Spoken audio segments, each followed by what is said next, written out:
Oi, meu nome é Fabiana Balduina Freitas Silva, sou mais conhecida como Fabi Girl, tenho 29 anos, sou natural de Brasília, solteira e sou formada em gestão de recursos humanos. Atuo profissionalmente como gerente de projetos e projetista e também como dançarina. Então, as minhas atividades se dividem entre estudar, trabalhar e dançar.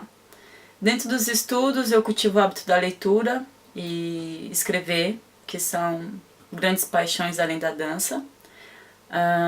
Eu acredito que é muito importante exercitar a mente também, além do corpo.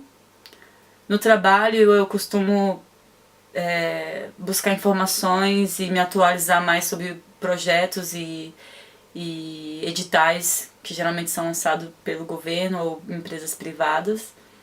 E na dança, os ensaios com o grupo, e também na busca de novas tecnologias, né, para dança também, que é buscar informações em outras atividades como acrobacia de solo, que a gente pratica, a capoeira também, enfim, outras danças.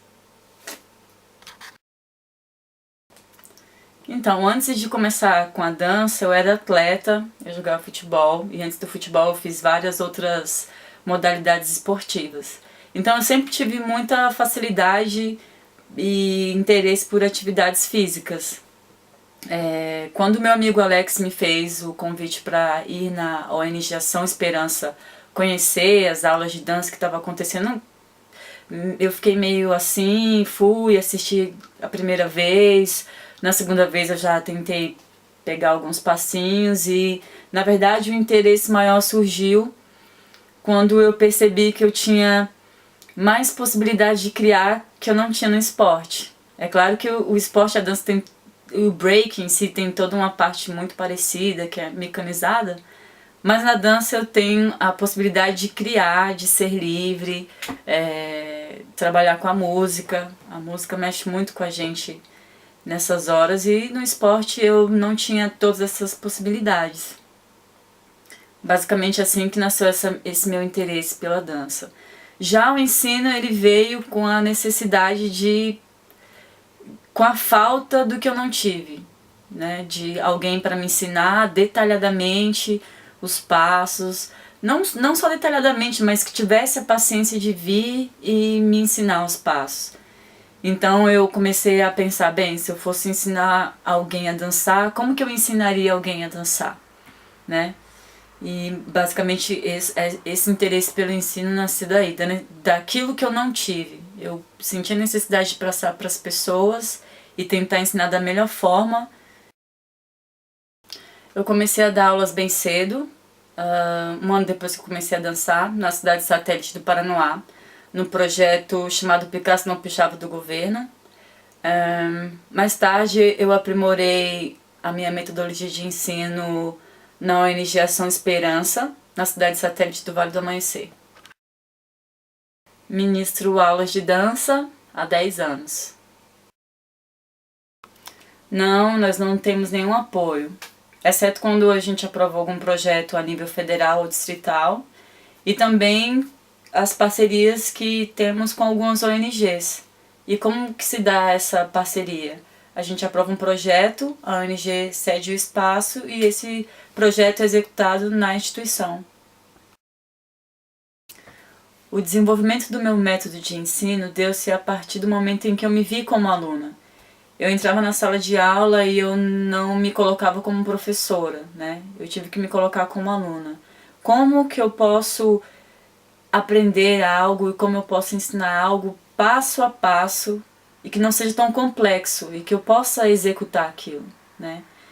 Então eu tive que parar um pouco para pensar como que eu ia ensinar um aluno a fazer baby freeze, por exemplo. Como que o braço, como que era a disposição do braço, como que era, para que direção que eu tinha que colocar o peso da minha cabeça.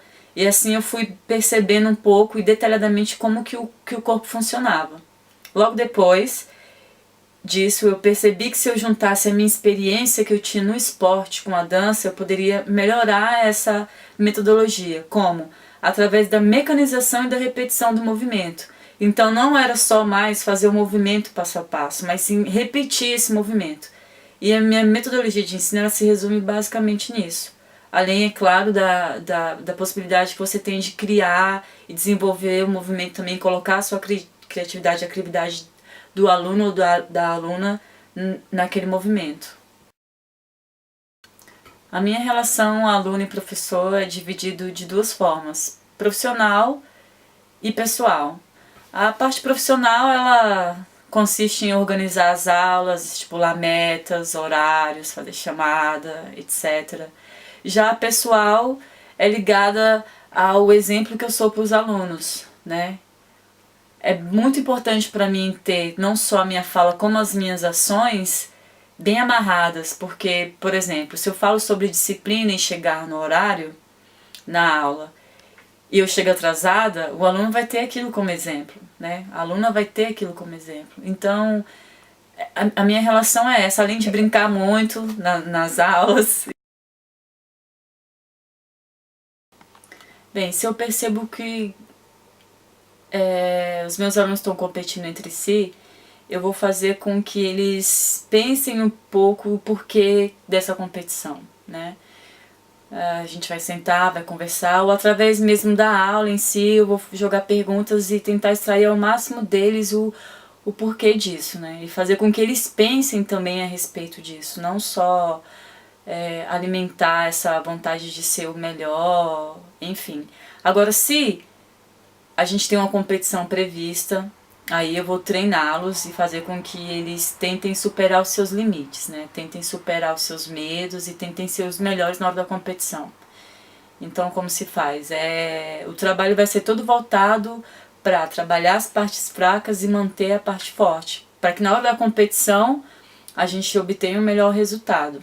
E também é outra questão de que, perdendo ou ganhando na competição, a gente aprende de alguma forma, né? Às vezes a gente aprende mais com a derrota do que com as vitórias. E, enfim, mas eu acho que é fazer com que os alunos pensem e fazer com que eles busquem o melhor para obter bons resultados.